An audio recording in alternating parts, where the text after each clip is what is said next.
I'm Jennifer Shuck from New York Waterway aboard the Alexander Hamilton, and joining me is New York Waterway Port Captain Aller Sipperstein, and we're going to talk about rescue incidents and how to react in certain situations. Alan, thanks for joining us today. Thank you very much, Jennifer. It's great to be here. So tell us a little bit about your background. Well, I'm a licensed captain. I've had my license for 37 years. I got my license back in 1979.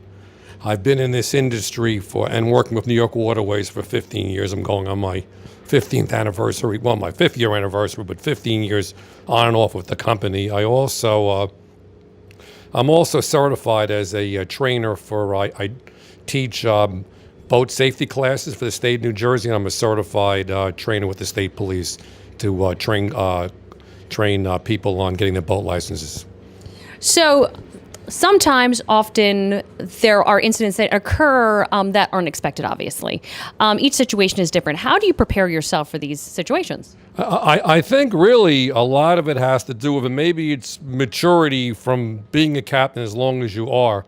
I think training is very, very important, but I think the mental aspect is just as important as the training aspect, and that's what I kind of want to go over today. I think there was a pretty large thought process in what occurred here, and the results were positive, and if the thought process wasn't there, maybe something might have turned to be negative. So I think what I want everyone to get out of this is that I think besides actually doing a rescue or retrieving someone from the water, I think there's a thought process that goes into it that you should really follow before you do something.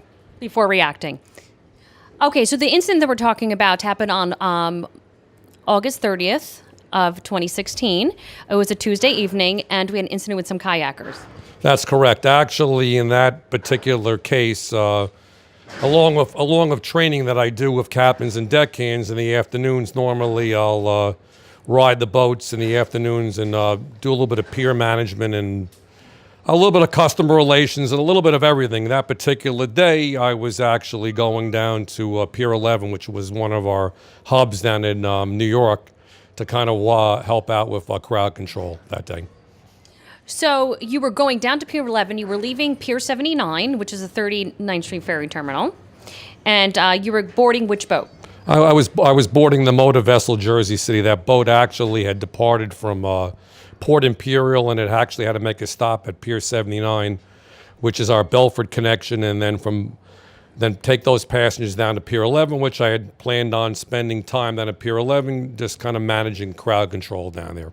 So you're at Pier 79. A lot of people on the pier with you? It was a pretty fair amount of people on the pier. I actually wanted to make sure some of the boats actually got off the dock. And that particular boat, the Jersey City, that was the Belford connection, I actually got on, and sort of interesting because I like to observe everything that goes on, including the customer experience and how our crews interact with everything. That particular day, there was 3 or 4 women, and there was a bunch of girls that had gotten on the boat. This came back from American Doll. They were shopping for dolls, and along with a gentleman besides that. So I entered the boat with all those people on board. So you were looking out at the water, obviously, at the time. Did you see anything in the water other than our boats at that time? No, I was really basically watching how our boats were docking, how we were loading, and we loaded up our normal way, and then I actually entered went to the main cabin. A lot of times I'll ride up in the wheelhouse, but that particular time I was down in the main cabin. I actually observe everything that the captain and all the crew does, and the crew actually did what they needed to do. The captain blew his horn that he was departing the dock, and I had a handheld radio, and I heard him make his call that he was leaving the dock. So I felt pretty confident that everything was going really well, and the way we train people to do that. So I felt good about that. So where were you sitting in the boat at the time? I believe I was on the midship, the port side of the boat, halfway down the boat, and I think the passengers were sitting, the women and the children were sitting in the front of the boat and along the starboard side. I believe that's the case.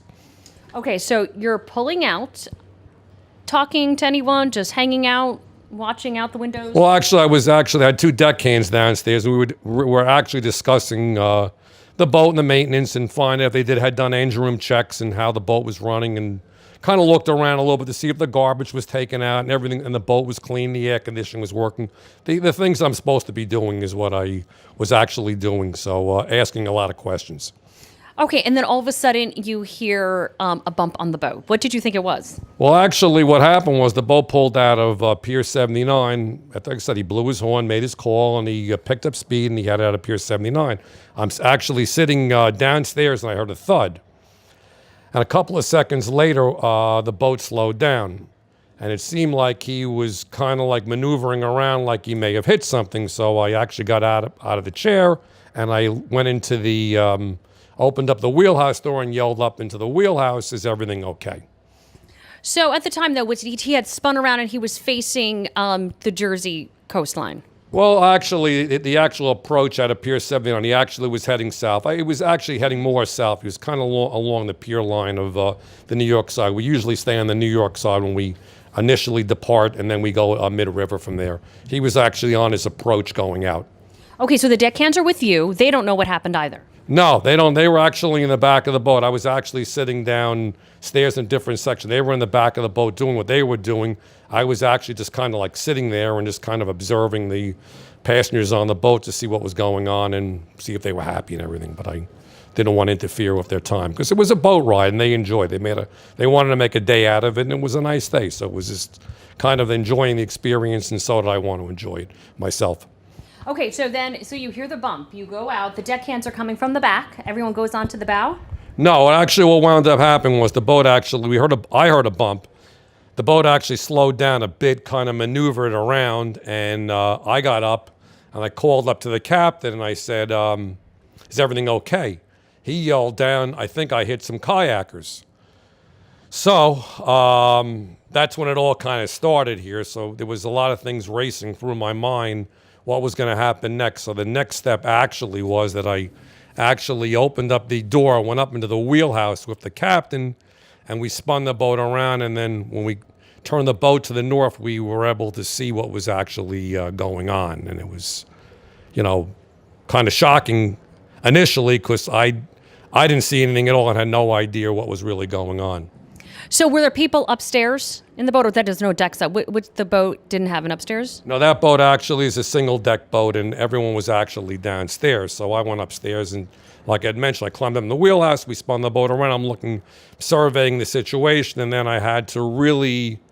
This is sort of where the mental aspect really came into the whole thing, because I really had to make a lot of decisions of what was going to happen next, and this is really what I want to zero in and on anyone that's watching this tape and really think this thing through and make decisions that have to be made. So, okay, so that you come up, the captain says he just hit a bunch of kayakers, he thinks. What are some of the questions you're asking him to see if he's okay? Well, actually, I didn't ask him very many questions at all. When we spun the boat around and I saw what was going on, I think our next reaction was that was part of our training end of it was what we were going to do next. So actually, I said to him, "You need to call the Coast Guard and 911." And in the meantime, I called up NYPD Harbor Patrol. That really, even though you call 911 or the Coast Guard, they're going to be your first responders. So I actually dialed them directly while he was making the other calls. And then, so you made the calls, and then you left him in the wheelhouse and you went downstairs. Where were the deckhands? Well, actually, what happened was after I made the calls, and he said I'm confirming with him that everything is okay. He said to me, "Yeah, he made the calls. I got a hold of the NYPD harbor unit. They said they're going to be on the way." So I had him at that particular point. It was a difficult one. I had to really make a decision whether or not I was going to relieve him of the wheel and try to do this rescue, or actually act as a manager and actually manage the situation. I felt that his mental state was okay. He was speaking okay, and he was fine. So I said, okay, keep on heading down. I had a handheld radio. We're on our actual working channel, so I was able to keep in contact with him through the radio while he was actually driving the boat. Okay, so what happens next? Now, when do you actually leave the wheelhouse to go down to the bow to interact with the kayakers? I think probably after, I don't know the exact amount of time, after probably a minute or so, when I actually surveyed the situation and realized, the extent of what was going on. I mean, when I initially looked out the window, I saw a whole bunch of people in the water, and I said to myself, I gave myself a lot of thought, and I'm saying to myself, okay, I see a lot of people in the water. Let me kind of think about what's really going on here. And a couple of thoughts actually went through my mind. Number one, everybody had a life jacket on, which was important because I knew there wasn't going to be a drowning situation. And number two, I knew the water was warm, and I wasn't really worried about hypothermia. So I think in my mind, I said to myself, okay, the people are all going to be, other than injured people, I think we're going to be okay with the amount of people that are actually in the water, knowing that the police are going to be arriving very, very soon. So I said to him, I said, all right, I'm going to go downstairs. I'll keep in radio communication with you. Now, what about the current at the time? Do you have to assess the current of the water at the time, including the warmth and the life jackets and all that? I guess that was probably a consideration, but actually what it was that I guess since the captain was driving the boat, I didn't even realize what the current was doing because I was really kind of concentrating on the people and trying to assess the situation to see if anyone was actually hurt or drowned or missing.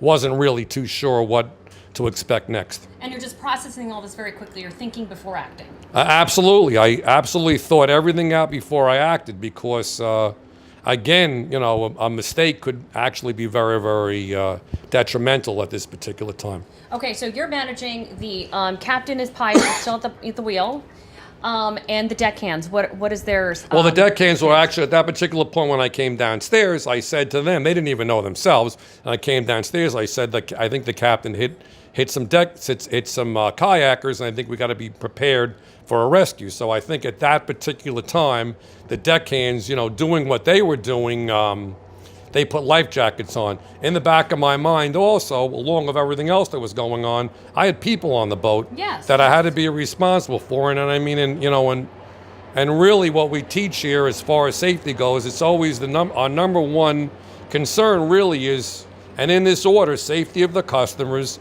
the passengers, safety of our crew, and then our boat afterwards. So, I mean, my main concern was to be sure that the safety of the passengers were fine. And knowing that there were women and children on this boat, I actually didn't want them to be exposed to any of this. So actually, what I wound up doing was when the deckhands, we went outside, when the deckhands had their life jackets on, I made sure the bow doors were locked. So there was no one that was going to come out onto the bow and be a possible spectator who might, you know, cause us a distraction. So how do you keep the passengers calm? Because they don't know what's going on. They're concerned their boat is damaged. What do you say to them? I didn't say much to them because they knew what was going on. They looked out the window and they saw what was going on. Okay. So, I mean, they were actually taking their cameras and starting to film everything. And I actually said, please don't film anything. And, you know, and one gentleman goes, do you need any help? I said, no, thank you. And I closed the door and just closed the door. Knew they were fine. Knew we didn't have to go back into the cabin. And that was going to be the end of it. So, I mean, they were there for the ride. I mean, you know, and whatever that ride was going to be, they were there till the end. I mean, they still actually had to catch a connecting boat down in Belfort, which they did wind up missing, but that was, you know, the way it goes. It just happened to be that particular way. So all this stuff to think about. Now, okay, so you and the deckhands now are out on the bow. You approach the kayakers. Tell us. Well, actually, what winds up happening is I see a whole bunch of them floating around out there, and again, another thing that I thought of also is, and this is sort of important, and I'm sure most people know this, but you know, even the type of life jackets that they're wearing a Type 4 life jacket. A Type 4 life jacket does not turn an unconscious person right side up. A person can still drown with a Type 4 life jacket. So I was kind of scanning the whole view to see what was going on, and I think at some point I yelled out, is anybody hurt? And then I think I said, actually, is everybody okay? And everybody said, you know, we're okay, but there's a person that's hurt. So I said, okay. So I pointed over to the person that was hurt, and then the captain wound up maneuvering the boat over to where the hurt person was. So we sort of, at that particular point, I think what we had to do was really not deal with the people that were in the water that were, you know, semi-okay. They all had life jackets on. Nothing was going to happen, and they were going to come out of the water. I think we really wanted to deal with anyone that was possibly injured. We located the injured person in the water. We went over to him, and I'm yelling out, "Are you okay?" And the guy obviously was not okay. He's screaming, "My arm, my arm, my arm. I'm in a lot of pain." So I yelled back to it. So in the meantime, while that's all going on, I'm thinking to myself, okay, the NYPD is sort of on their way, and they come pretty quickly. And from previous other experiences, I knew a few things. And one thing that's kind of important that stuck in my mind is actually when we have an accident like this, the first unit that's actually out, that the NYPD actually sends out is a scuba unit. They're in a very, very low boat, and they actually have a trauma EMT on board. So I felt pretty good that we were going to have, people there. So we wound up finding the person. Again, we found the person that was injured, and we wound up lowering the cradle, which actually to retrieve people. And the people I think there was two people that were around him besides the person that was injured. And I said, the guy screaming, "I'm hurt, I'm hurt, I'm hurt. I see blood and everything else is going on over there." And I'm like, "Okay, can you get him into a boat?" So they wound up actually, the people that were in the water actually were able to get him back into the kayak. He was laying on his back in the kayak with a life jacket on. We maneuvered the boat right next to the kayak and the two people swimming there, and we had the cradle open in an open position. Now I'm thinking to myself, okay, do I take this person out of the water with, I could see obviously that he's bleeding. It looked like his arm was hurt pretty badly, and or do we wait for help? I actually called back on the radio channel 70, the NYPD, and they said they were within minutes of arriving. So I said, okay, maybe this isn't such a good idea to take this person out of the water. He's going to be okay. He was awake. He was in pain, and maybe hurt him more by removing